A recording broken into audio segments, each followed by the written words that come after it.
After a chaotic 2022, most thought that maybe, just maybe, things in the All India Football Federation had finally started to calm down and actually become a little bit more stable. However, earlier on November 8th, the AIFF ended up dropping a little bit of a bombshell when it announced that the Secretary General Shaji Prabhakaran had been relieved of his duties. Now, the reasoning given was quite frankly a bit flimsy, and there's been a lot of toing and froing about what exactly has been the main reason as to why it is that this man, who you remember has in fact been a part of not only the AFC's committee as of now, has been a part of FIFA in terms of working towards improving the grassroots of the game, someone who did have a proven track record of, let's say, running the game at a credible level. Before this, you remember he was the president of Football Delhi, has suddenly out of nowhere been let go of in his job. So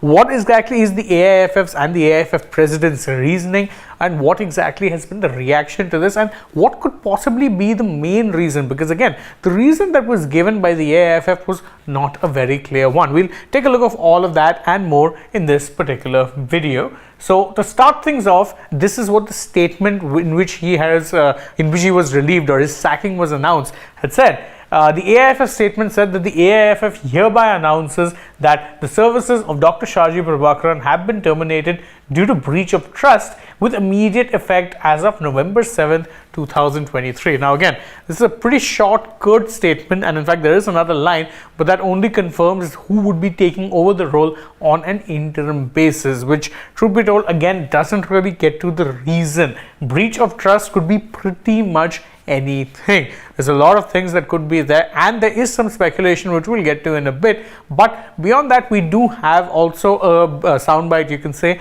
from the AIFF's president, Kalyan Chaubey. This is what he said. He said that there was a lot of resentment about his functioning among the members of the AIFF, which forced us to terminate his contract. Now, what this suggests is that, all was not really that well when you're looking at the functioning of the AIFF, because look at the phrasing, a lot of resentment about his functioning among members of the AIFF, which means that there were people who were not really happy with him, and therefore when he was given the boot, few if any would have been surprised, at least inside the organization, although a lot of people were caught off guard by the fact that Prabhakaran was let go. But should they have been? Again, if you go over some of the things that Shaji Prabhakaran had been saying publicly, you realize that all was in fact not very well within the AIFF, because just a couple of days back, he ended up posting something rather cryptic on his Twitter account. In fact, this is the tweet which he put out, and it was pretty long, so we've condensed it. And he said that we have to remain true to our game, and when we have the position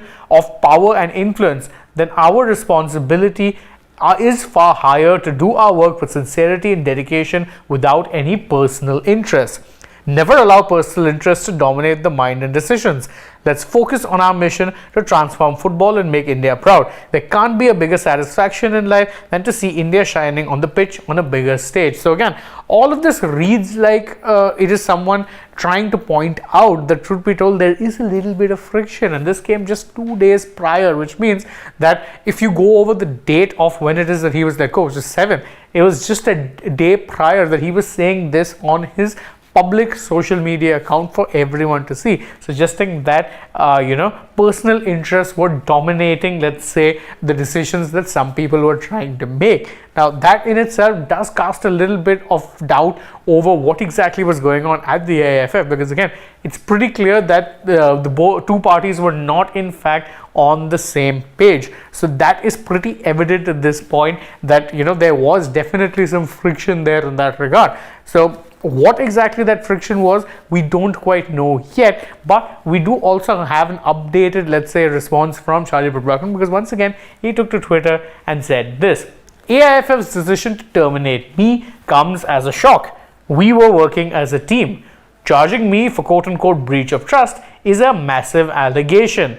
More on this later. I remain a servant of the beautiful game, and thank you all who have supported me in my honest effort for Indian football. More on this later. Is he hinting at the fact that maybe, just maybe, this isn't the end of the matter? We don't really know for certain, and truth be told, despite combing through all of these things, we don't really know what exactly that alleged breach of trust was. There is some speculation online that it might have something to do with the fact that Shaji, whilst actually tweeting on that first tweet which I talked about, whilst hinting at personal agendas in the AIFF. So a fan actually asked him on Twitter that why is it that India are not introducing VAR Lite into their football divisions, to which he simply replied, we don't have the funds. There is some speculation that maybe him revealing that on social media might have been the reason, which if so seems a bit bizarre, given that honesty and open communication is something that all Indian fans should be expecting from their sports administrators, and him bluntly and honestly stating that they don't have the funds to do so, whilst actually not a good look for the AIFF. If it's the truth, then what exactly is the problem?